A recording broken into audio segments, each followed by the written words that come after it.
All right, y'all. We got Colston Loveland preseason week 1 and 2 highlights. So actually, I'm gonna skip the week 2. I mean week 1. So we just only focus on week 2 for right now. But shout out to NFL Film Room for this here. This is gonna be every snap. So this is every snap versus the Bills. He looks good, man. Him and Cole Kmet, that's gonna be a nice duo. But it does feel in this preseason, so it's hard to say it feels like that, but it does feel like he's gonna be the priority tight end. Line up a receiver right there. Okay, that's interesting. That's a nice that's nice use of him. You know, you can still play Kmet. Oh, good catch. Man, good catch. You can still play Kmet. You know, at tight end, line him up at receiver, give you some versatility, keep both of them on the field, and get some good blocking in case you do want to run the ball.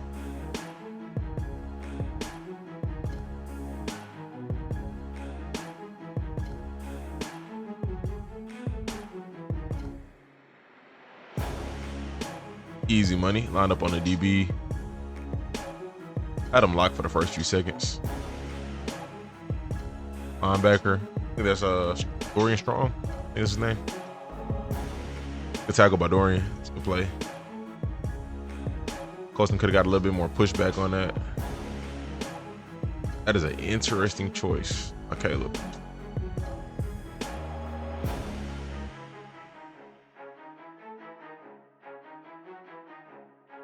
Line up in the slot right here.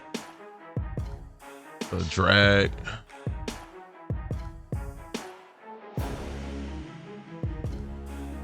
Okay. So that's it. That's it for the highlights versus the Bills. Look decent. I mean, I got nothing negative to say.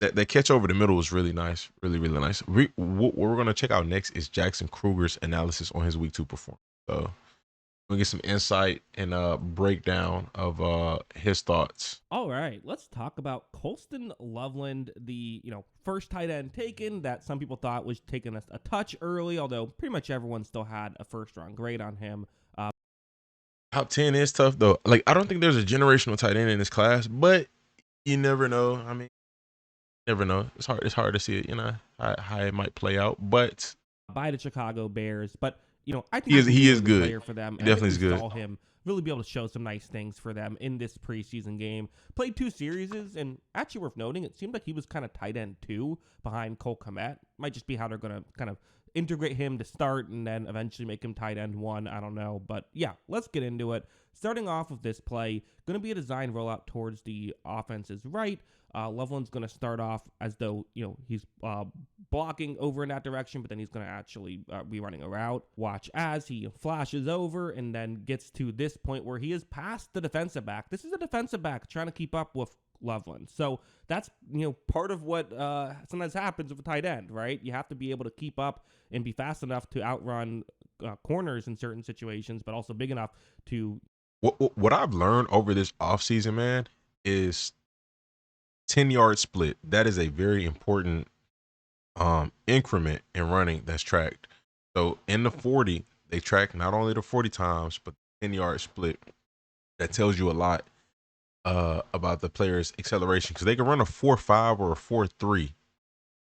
They can run a 4.2. But that acceleration, I've seen it. A player will run a 4.6 and have the same 10-yard split as a player that runs a 4.4. So his acceleration is very good. They get out. They'll cover 10 yards at the same speed, regardless of him being significantly faster, his 40 time being faster. Their 10-yard times can be the exact same. So it's possible for a tight end and a DB to have the same speed, within 10 yards, with the short span distance, or it's even possible for tight end to be faster. So it's like, you got to be on your toes with the tight ends, man. Can't sleep on them. But again, I just learned how, like, the significance of that stat, it being tracked at the combine a couple months ago. Handle linebackers. But watch as when Williams gets the ball to Loveland, you see him be able to get to the edge and get 9 yards right there. That's a nice play, right? Again, not a highlight reel level play or anything, but those are effective plays, and this is part of what Ben Johnson wants, right? He values athletic tight ends, and that's certainly something that Colston Loveland is. Although heading over here, listen, athletic tight ends aren't easy to find necessarily, but you can find them. You don't usually spend a first-round pick on a tight end just because they're athletic. And that's not what the Bears did with Loveland. He can do a lot of different things for them. And I do think we saw some of his route running in this game, where you see this play, it's going to be just a curl route right here. But when it begins, watch how he's not giving anything away, right? He's totally sung as though he could be doing a number of different things. So you see the corner who is in his area, he has his back completely turned towards Loveland. He's completely going further down the field. And it's not I'm not gonna lie though, some corners they watch the quarterback initially. I don't know how soon he looked at the quarterback, really but some here. But when it he's already looking at the quarterback, so he's not even worried about, you know what I mean? Like maybe if I can see if like Colston came off the line full speed, you know, just make him worried. I get what you're saying there. begins, watch how he's not giving anything away, right? He's totally sung as though he could be doing a number of different things. So you see the corner who is But in it his does area, feel like the he has corner his back completely turned towards Loveland. He's completely going he's watching him play further over down there, the field. you It's know. not like there's another route that he feels like he And has. it's kind of knowing, like knowing as a corner sometimes if there's a slot guy lined up right there, this guy's lined up right here, it's only so many routes he can do, especially knowing what coverage you're in. All right, it's only so many routes that this individual in front of me can do, and then I pass them off, or I just stick with them, and then I know my assignment is simple.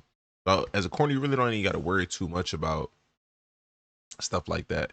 And then with him looking at the quarterback, he's just watching what the quarterback does, and if he's seeing the quarterback staying over there, then he knows like the quarterback's eyes are staying to that side of the field, then he knows I got nothing to worry about. You know, if it's been 2-3 seconds and Caleb hasn't changed reads at all, and again, if Caleb's first read is over here, the odds of him coming all the way back to Colston Loveland is slim. He's not gonna have that much time. You can make one read, make two reads. It's gonna be extremely tough for you to make three reads, but to make four, that's you got all the time in the world, or you're running around at that point. And then not only that, if at that time, if this, let's say this guy's in zone, if Colston is cut inside, and you know it's not his man. No more. I was just going back to that. It's not his man. No more. He's good. You know? So The cover, because there's a safety deep covering the other guy on the other, that's on his side of the field. So when Loveland cuts, he gets open, and there was a window. I'm not had big on the corners quarterback looking been in looking the that direction. Now, backfield, but I again, mean, it's what it is. It was also open on the other side. Things worked out. Definitely not saying Caleb Williams should have been looking towards Loveland's direction. Just, hey, sometimes you happen to get open on the opposite side of the field. And then look, he's playing deep. So hypothetically, I mean, he's supposed to play deep. So even if Caleb Reed was over here to Colston first, it would have been a reception for Colston.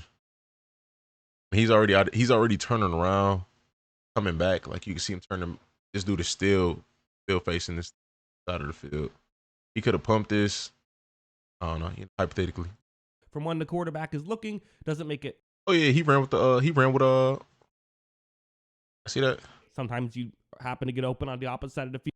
Corner ran with Rome. So he's taking deep. So he would have had to jump. Field from when Loveland would have. He would have had that reception. Doesn't make it less of a good route. And also this next play again, really going to show off his route running once again. And this is the classic Ben Johnson play. Quite frankly, if you're a tight end and you're playing in Ben Johnson's scheme, you got to be running these over the middle routes against zone coverage effectively. You just do. Well, how does Loveland run this one? So Caleb Williams takes a snap, and you see, again, really selling as though he could be going in several different directions. It's so, it almost feels obvious that those over the middle routes are what's going to be happening, but you still want to make sure you don't give it away until as late as possible, right? So when he does then cut, there's a good setup route underneath and a good setup route deep by DJ Moore to allow him to get open over the middle.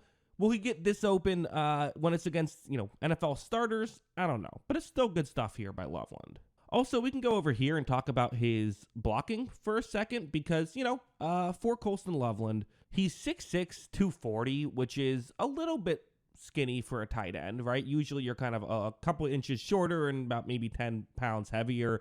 So nothing crazy, but that is part of it. He was kind of billed as a receiving tight end, maybe not necessarily the blocking tight end. So how has he done blocking against NFL players who, again, we can say they're backups all we want, a backup NFL player is still a pretty, big jump up from a, college player. So it still is interesting footage to have here. See, on this one, he's going to be flashing around from the offense's left to the right when this play begins, going up against a defensive end here. I mean, that's not the easiest block for him to make. But ultimately, he does make this block. Also, kind of, unfortunately, got kind of bumped into as his legs kind of got tripped up by a different block going on. And then a defensive lineman fell over him as well. But he got in position quickly. He was able to make the block. It's an effective play, and that's all you're asking for, right? Going over to this next one, though, this is more than you're asking for. So he's going to end up blocking a defensive back one-on-one. And one of the challenges, you always think about, well, that's a mismatch, right? If a tight end's blocking a defensive back, that's advantaged for the tight end.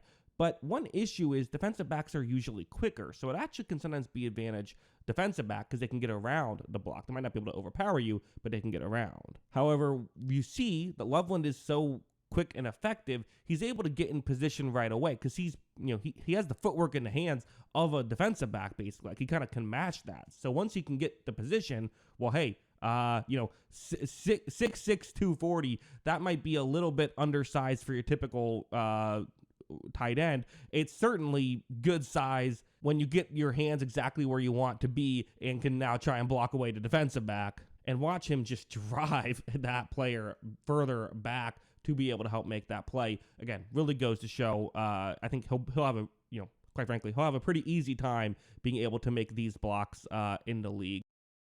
Great block. I would have loved to see him. See, look right here. Corner was able to pull off. Now let's say hypothetically the one guy would have broke these tackles and then corner would have got in here and block. Just hypothetically, say he would have got in there and block and make the tackle, and it's a little worrisome. I mean, initially, again, he held him for a while. Typically, the running back will be able to pop off and run at that point. But a guy who I like a lot, George Kittle, man. I think in a situation like that, George Kittle, it would have been GG's with a DB, especially like with that size difference. I think it would have been GG. Not a bad block. He did good.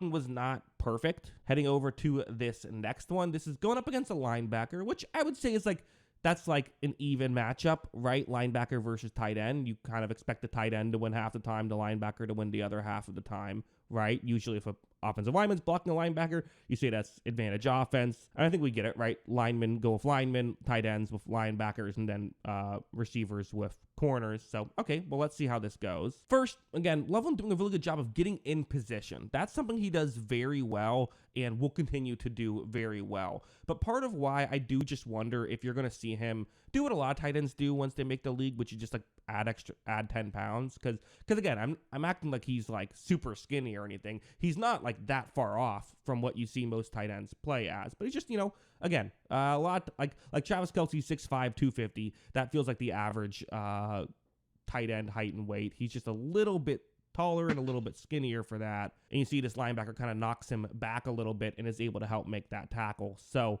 yeah, I wondered coming out of college, is he some? I don't mind the 240. I don't mind it. I do agree with Jackson, but it's like if you are gonna be, and it's not even undersized as a tight end. It's just if you are gonna be, because it. Like he said, he's a little bit taller, so the weight distribution is not going to be as compact. But I would just say, if you're not going to add weight, add strength. Be stronger.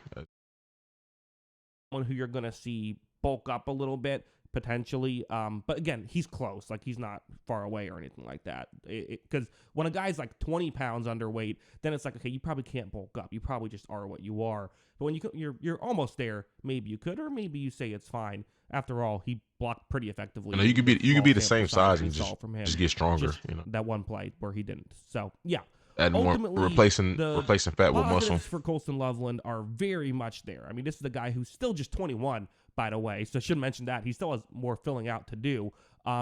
Great route runner already, explosive, and shows to be at least a good enough blocker. You can deal with what he's doing right now on the field, at least in terms of preseason, what we've seen so far. And I also just think that he is the perfect type of tight end for Ben Johnson. Ben Johnson wants guys who can do those over the middle routes, who are good route runners, especially. That's something that he really values, is being a good route runner.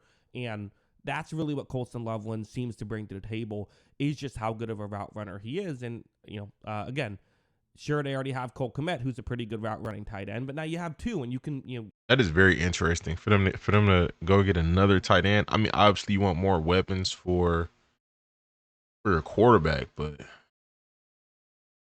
in the first round is interesting considering that you have Cole Kmet. We'll see. play off of that. And we saw them both on the same field a decent chunk, which we might see in the regular season, which is another interesting little fact to talk about here. So, yeah, those are kind of my thoughts on Colston. The Raiders did it with Brock Bowers and Michael Mayer, but Colston wasn't the prospect that Brock Bowers was. Realistically, it wasn't. I don't think there's a Brock Bowers tight end in this draft. But I mean, hey, at the same time, I mean, we just gonna have to see how it plays out. Y'all let me know your thoughts in the comment section. Appreciate y'all for watching. Subscribe, stay tuned. Stay blessed.